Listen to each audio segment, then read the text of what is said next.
pemilik rumah ini menanyakan bagaimana caranya untuk merubah, apakah akan lebih baik pada periode 9 atau tidak usah dirubah. Kira-kira pertanyaannya seperti itu. Ini sebagai contoh saja bagaimana atau mengapa bangunan-bangunan itu rumahnya harus serong, bukan di sektor 1 atau di sektor 2 atau di sektor 3. Sektor yang paling baik itu yang dicari.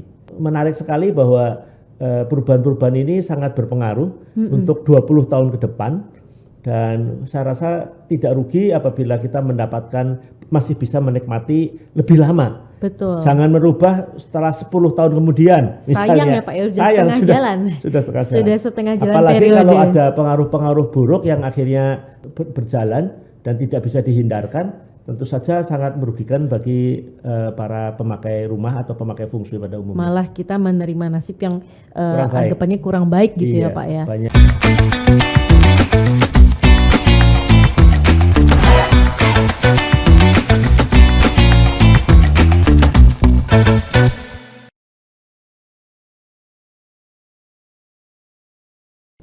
Hai Tribuners, kembali lagi bersama saya di sini Esther, di mana hari ini saya tetap mengajak seorang ahli Feng Shui gitu ya, yaitu Pak Mauro. Halo Pak para sahabat Tribuners. Ya, selamat datang Pak Mauro. Hari ini saya pingin ngajak ngobrol lebih dalam Pak. Di mana pertemuan sebelumnya kita udah dikasih penjelasan sama Pak Mauro gimana sih cara mencari sudut-sudut rezeki Feng Shui di periode 9 ya Pak ya, di bangunan. Nah kali ini Pak, biar apa yang sudah Pak Mauro ajarin itu bisa lebih masuk, lebih bisa kita tahu penerapannya gimana. Boleh langsung Pak, mungkin kita tahu contohnya ya. Baik, terima kasih boleh, Mbak Esther. Halo sahabat Tribuners, dengan saya Feng Shui Mauro. Kali ini kita akan membahas bagaimana menerapkan Feng Shui periode 9 pada sebuah rumah. Dan ini merupakan contoh yang bisa dipahami oleh para sahabat Tribuners sehingga ada gambaran. Sebetulnya seperti apa sih yang namanya teori Feng Shui periode 9 di dalam penerapannya begitu. Nah, kita akan lihat gambar contoh sebuah rumah yang terlihat pada caption berikut ini. Rumah ini menghadap ke barat ya. Rumah ini menghadap ke barat. Dan sebagaimana di dalam gambar arsitektur, pintu selalu diletakkan di bawah. Ya, pintu diletakkan di bawah. Jadi Anda lihat yang di bawah itu ada pintu masuk, itu lalu ada seperti ruang tamu. Kemudian dari ruang tamu itu ada pintu masuk ke dalam ruangan yang besar, yaitu ada kelihatan meja makan dan ruang keluarga. Lalu di sebelah sudut kiri bawah itu ada kamar. Sebenarnya itu kamar tidur yang merangkap kamar main anak-anak ya. Jadi kamar anak merangkap jadi satu. Lalu di belakang, yaitu di kanan atas itu ada kamar tidur utamanya.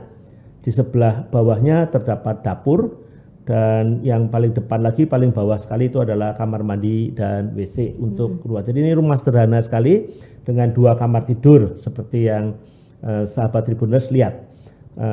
Kita lihat rumah ini sudah dibangun cukup lama dan mulai ditempati sekitar tahun 2005 gitu. Jadi sudah kalau masuk tahun 2024 itu hampir 20 tahun.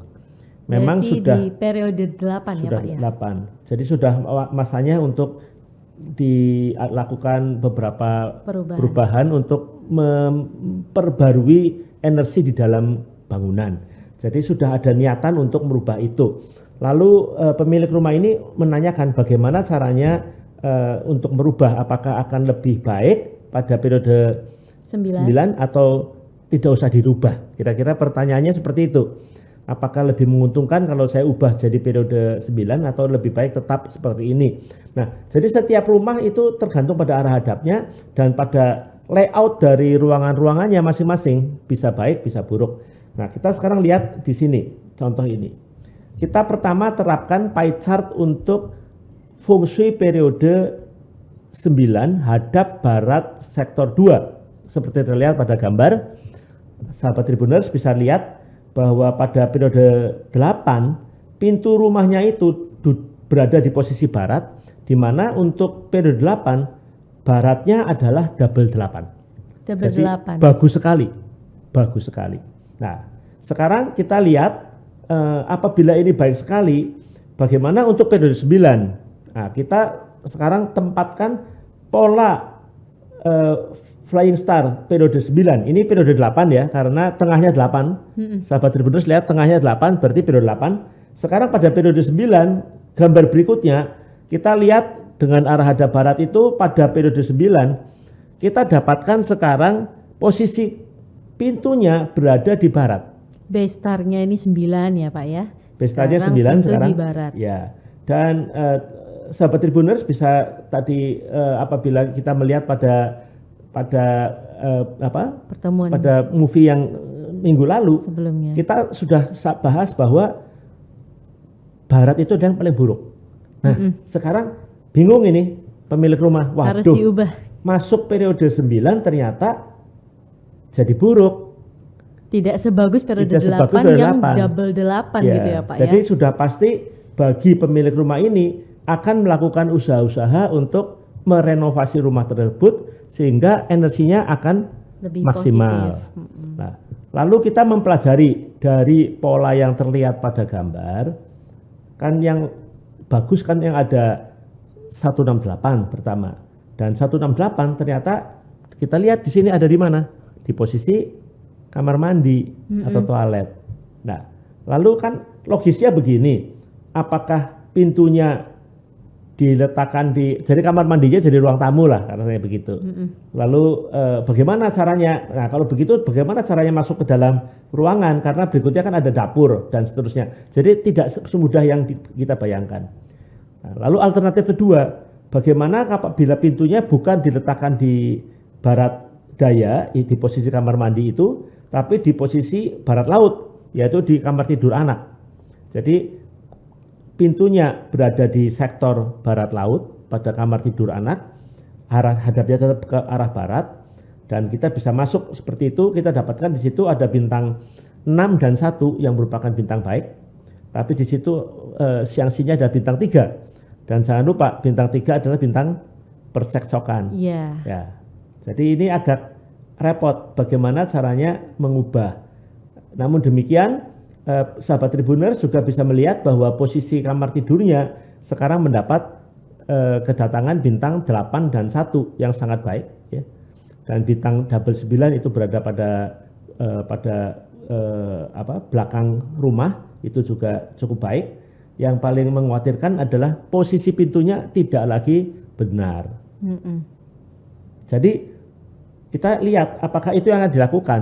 Tapi bagi seorang praktisi feng shui mungkin akan mencoba memberikan alternatif yang lainnya selain yang dilihat. Yaitu apa?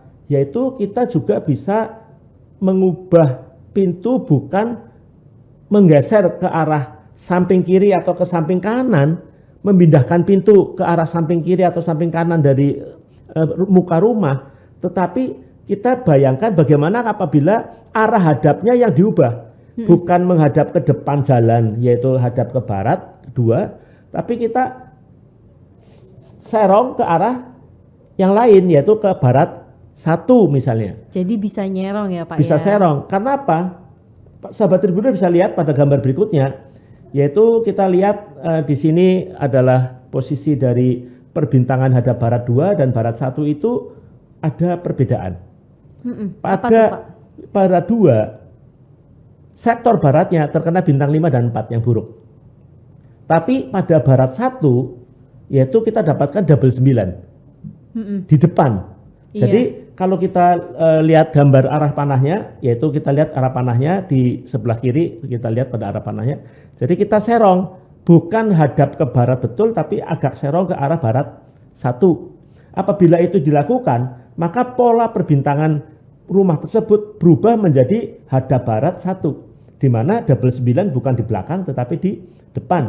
Dengan demikian pintunya bisa tetap berada di posisi tersebut, tetapi pintunya jadi serong. Nah, ini adalah mungkin salah satu alternatif yang bisa diberikan oleh seorang praktisi feng shui yang lebih murah, tetap bagus sekali, karena pintunya mendapat double 9 dan juga sederhana sekali, tidak banyak perubahan di belakang, cukup di pintu saja. Ya. Nah, kalau itu dilakukan, sahabat Tribuners, mungkin Anda pada saat ini juga sering melihat bangunan 7 yang diubah jadi periode 8 atau pada periode 8 posisinya tanggung, akhirnya ada pintu-pintu yang miring. Ya, pintu yang miring. Seperti kita lihat pada gambar berikut ini, ya, kita lihat bahwa di sini yang jelek untuk periode 9 itu di belakang, di barat 2 itu di depan. Tetapi apabila miring, dengan miring posisi sektor baratnya mendapat double 9, maka kita dapatkan contoh berikut, yaitu bahwa bagus sekali seluruh perbintangan pada ruangan tersebut. Yang buruk di posisi belakang, yaitu di timur, yang terkena 5, 4 dan 7, tetapi di situ ada lemari, jadi tidak terlalu masalah ya, tetap lemari. Sedangkan apabila kita miringkan, mungkin sahabat Tribuners bisa melihat bangunan-bangunan dengan pintu miring. Misalnya contohnya ini adalah sebuah hotel, bisa kita lihat pada gambar berikut, ya, pada sebuah hotel. Kita lihat gambar berikutnya.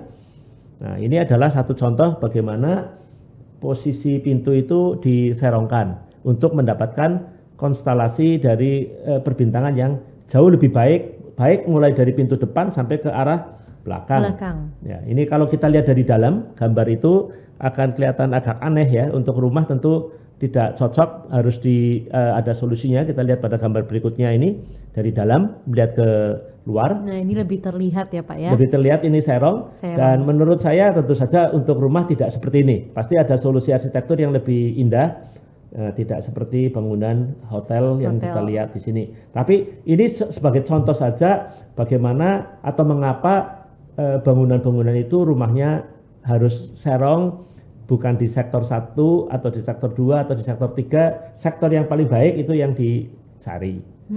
Demikian Mbak Esther beberapa contoh yang bisa saya berikan, dan saya kira ini berlaku untuk semua perubahan-perubahan fungsi periode 8 ke 9 dengan cara-cara yang macam-macam ya. Jadi bukan hanya satu solution, tidak hanya satu solution. Tentu saja para praktisi feng shui harus berpikir keras supaya perubahan itu seminimum mungkin, tapi seestetik itu juga estetik, ya Pak ya. Tapi juga secara fungsi tetap baik. Nah, mudah-mudahan ini bisa bermanfaat untuk pengetahuan para sahabat Tribuners. Oke Pak. Apa ada pertanyaan? Silakan Mbak Esther. Berarti ini case study yang sangat menarik ya Pak ya, di mana ketika kita mendapatkan bintang yang sangat bagus ya 168. Betul. Tapi dia ada di letaknya posisi di WC. Itu apakah ada artinya Pak? Ada artinya. Jadi sebetulnya kalau ada suatu sektor yang sangat baik, energinya baik, sebetulnya dipakai untuk memasukkan qi dari pintu atau dari jendela, ternyata di situ ada kamar mandi WC, berarti kita wasting. Malah membuang. Ibaratnya ya, kalau kita beli HP mahal sekali, tapi fiturnya nggak dipakai. Nah, kenapa tidak beli? Ya, mungkin ada HP yang harganya 30 juta, tapi harga 5 juta juga dia pakai fitur-fitur yang di harga 5 juta juga, berarti kan kerugiannya besar sekali kalau kita bayangkan seperti itu. Jadi ada potensi tidak digunakan. Betul. Ya. Jadi memang kita nggak bisa ya Pak, hanya melihat satu sektor saja yang katanya bagus gitu ya Pak. Betul, ya bintangnya. Harus lihat semua. Lihat dari sisi dalamnya juga ya Pak ya, dalam rumah. Ya. Kayak yang satunya tadi karena ada bintang apa itu ya Pak ya, konflik ya? Bintang konflik, bintang di 3. Dalam kamar anak nanti kan juga bisa menimbulkan konflik karena ya Pak. Kita yang pengaruh utama yang datang kan dari pintu dulu. Betul. Jadi pintu dilihat. Kalau misalnya seperti tadi bintang double 9 ada di pintu, tentu saja ada rezeki yang baik untuk kesehatan ataupun untuk kesehatan dan kemakmuran dua-duanya. Ya. Nah, jadi saya kira demikian, makanya menarik sekali bahwa perubahan-perubahan ini sangat berpengaruh untuk 20 tahun ke depan, dan saya rasa tidak rugi apabila kita masih bisa menikmati lebih lama. Betul. Jangan merubah setelah 10 tahun kemudian. Misalnya, sayang ya Pak, sudah setengah jalan. Apalagi periode. Kalau ada pengaruh-pengaruh buruk yang akhirnya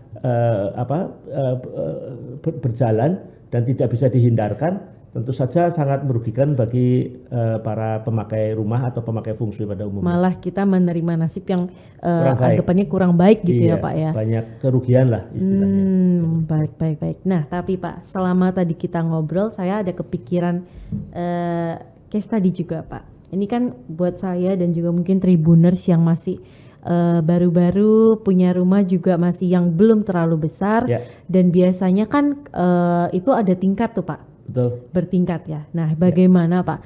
Kalau kita punya rumah bertingkat dan apalagi kalau misalnya tingkat di atas kita punya balkon yang bisa dibuka pintunya, terus yang di bawah juga tetap pintu masuk normal. Nah, itu gimana cara kita memperhitungkannya gitu Pak? Baik, terima kasih Mbak Esther.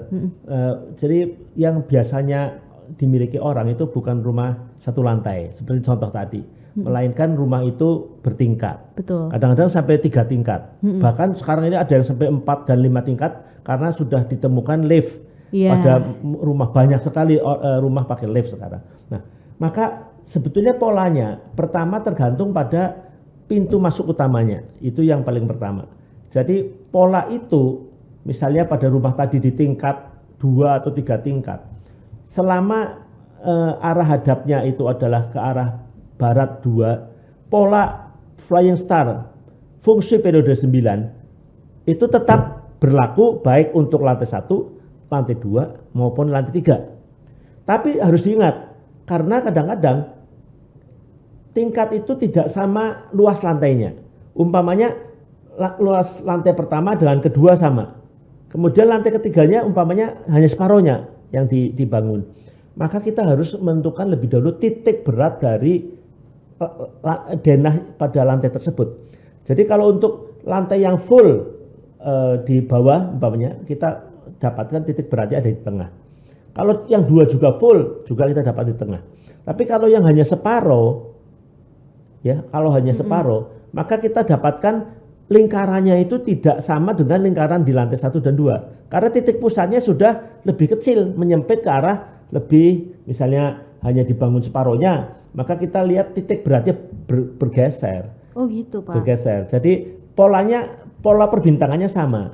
Tetapi masing-masing sektor tidak mendapatkan bintang yang sama. Karena pada lantai yang lebih kecil atau bahkan lebih besar ya, kadang-kadang ada kanopi, kemudian lantai depannya lebih gede gitu karena ada cantilever gitu ya, cantilever begitu ya. Kemudian bawahnya hanya misalnya 10 meter, kiri kanannya tambah 1 meter, 1 meter jadi 12 meter.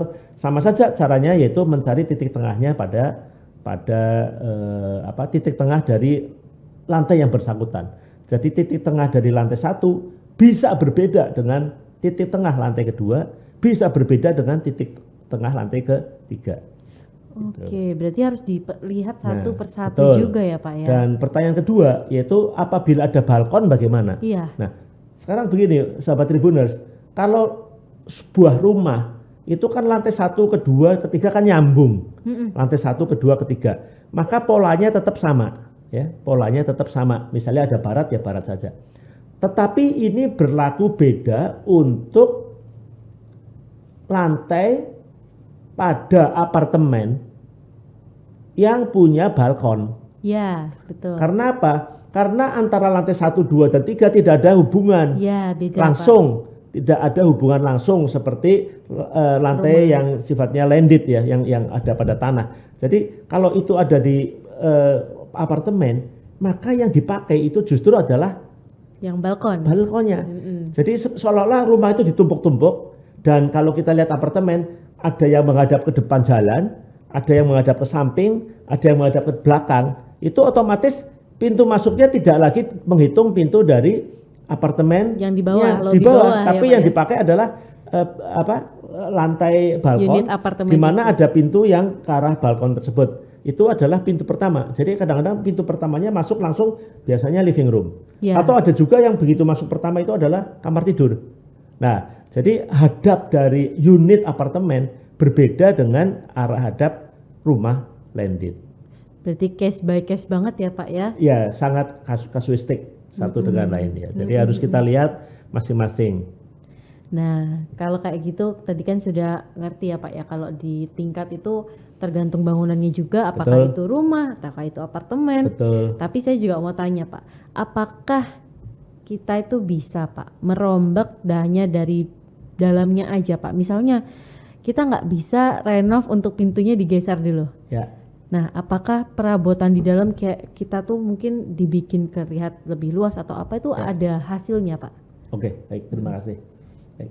Jadi begini, sebetulnya di dalam hal ini kita perlu bahas satu topik lain yang kita sebut bagaimana caranya mengubah bangunan periode 8 menjadi periode 9. Karena pada dasarnya kalau bangunan itu tidak pernah direnovasi, Iya. seperti tadi kita ambil contoh bangunan Nada Barat. Kalau dia tidak direnovasi, maka perbintangannya masih sama dengan perbintangan yang Sebelumnya. periode 8 Heeh. sampai dia diubah. Nah, jadi ada syarat-syarat bagaimana mengubah bangunan dari periode 8 Ke sampai periode periode 9. 9. Dan di sini ada banyak pendapat yang tidak sama. Sebagai contoh, misalnya ada yang mengatakan kalau rumah diubah 30%, maka periodenya berubah. Ada pendapat lain, yang penting pintunya. Kalau pintunya dibongkar, dibarui lagi dan sebagainya, maka terjadi perubahan. Dan ada pendapat yang lebih ekstrim lagi, yang mengatakan cukup dicat ulang seluruh bangunan, maka periodenya berubah. Wah. Nah, jadi ini ada satu pendapat yang demikian. Kedua yaitu mengenai masalah perabot tadi. Apakah perabotnya makin banyak atau makin sedikit, dikurangi atau ditambah, itu apakah ada pengaruh pada periode yang ini belum pernah dibahas. Jadi dengan adanya perubahan, misalnya perabotnya berubah, diperbarui, entah sebagian atau semua, tidak ada informasi tentang terjadi perubahan periode apabila kita mengubah perabotan yang ada di dalam. Tapi apakah ada pengaruhnya perubahan periode? Tentu saja ada. Ya, tentu saja ada. Karena ini kan bentuk dari perabot berbeda-beda. Ada bentuk perabot yang memang mendukung fungsi interior, ada perabot yang sama sekali tidak mendukung, bahkan bisa merugikan. Nah, nanti bisa kita bicarakan pada kesempatan lain untuk memperlihatkan bagaimana pengaruh perabot kepada interior dan pada fungsi dari rumah, suatu rumah. Mungkin ini pertanyaan saya Pak yang terakhir Ya, Pak. silakan.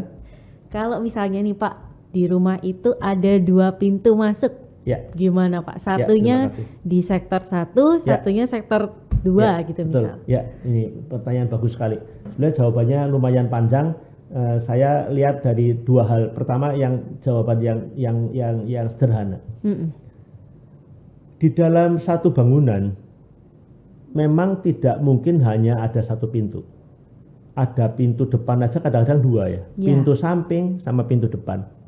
Nanti di pinggir, di sisi ada pintu lagi kalau ada taman.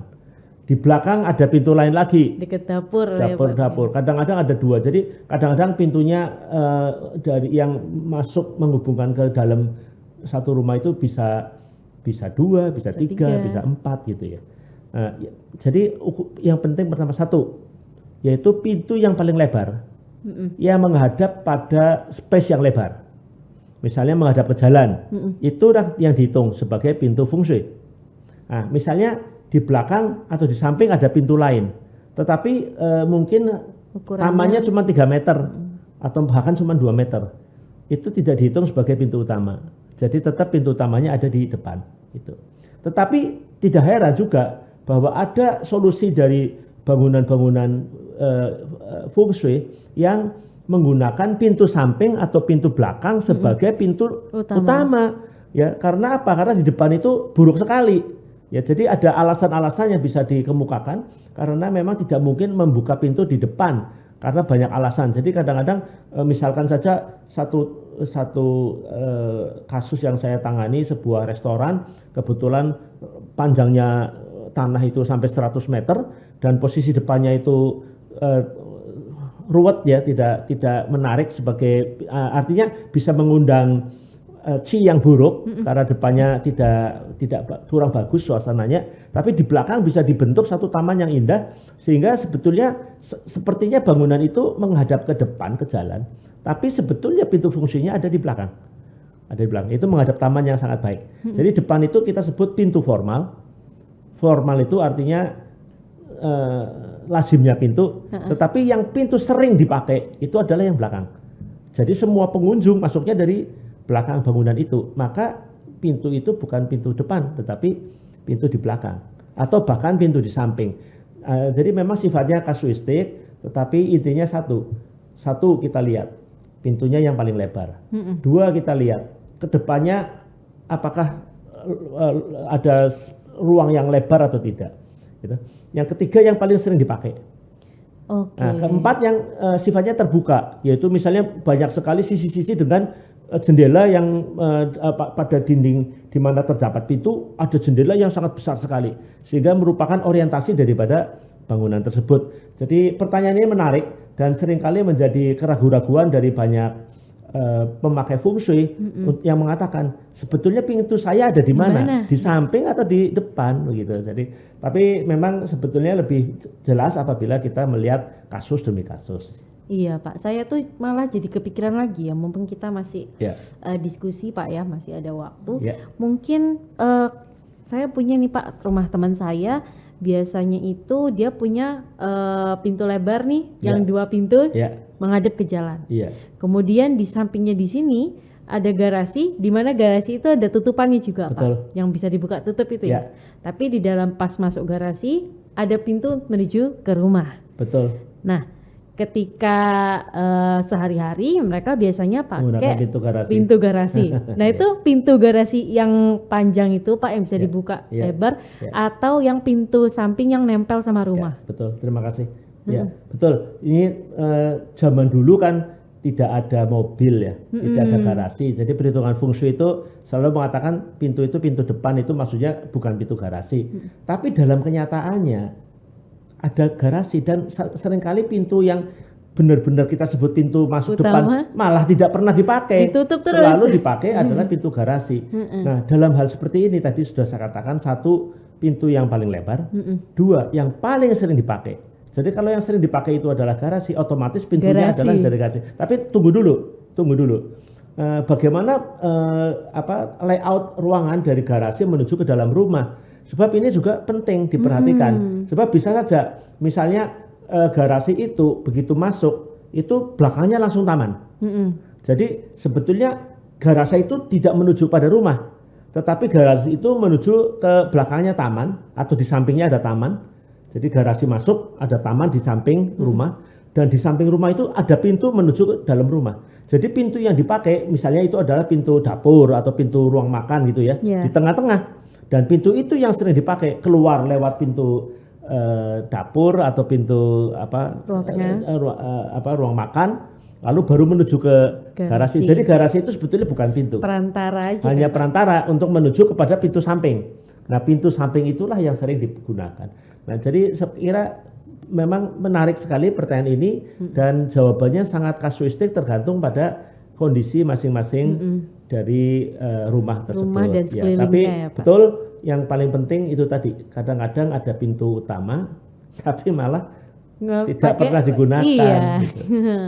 Oke, keren Pak. Ini sangat-sangat insightful ya Tribuners ya, dimana di sini Pak Mauro itu sudah menjelaskan secara praktisnya penerapannya itu gimana sih kalau kita mau mengubah gitu ya Pak ya, biar lebih bisa mendekatkan diri dengan bintang-bintang yang bagus. Gitu ya. Oke deh Pak Mauro, terima kasih banyak. Hari ini kami teman-teman Tribuners pasti sudah banyak dapat gambaran dari Pak Mauro. Semoga next kita bisa membahas hal-hal lain ya yang terkait Feng Shui gitu ya Pak ya, dan bangunan gitu ya. Nah, terima kasih Mbak Esther. Terima kasih Pak Mauro. Semoga bermanfaat bagi para Tribuners. Sampai jumpa.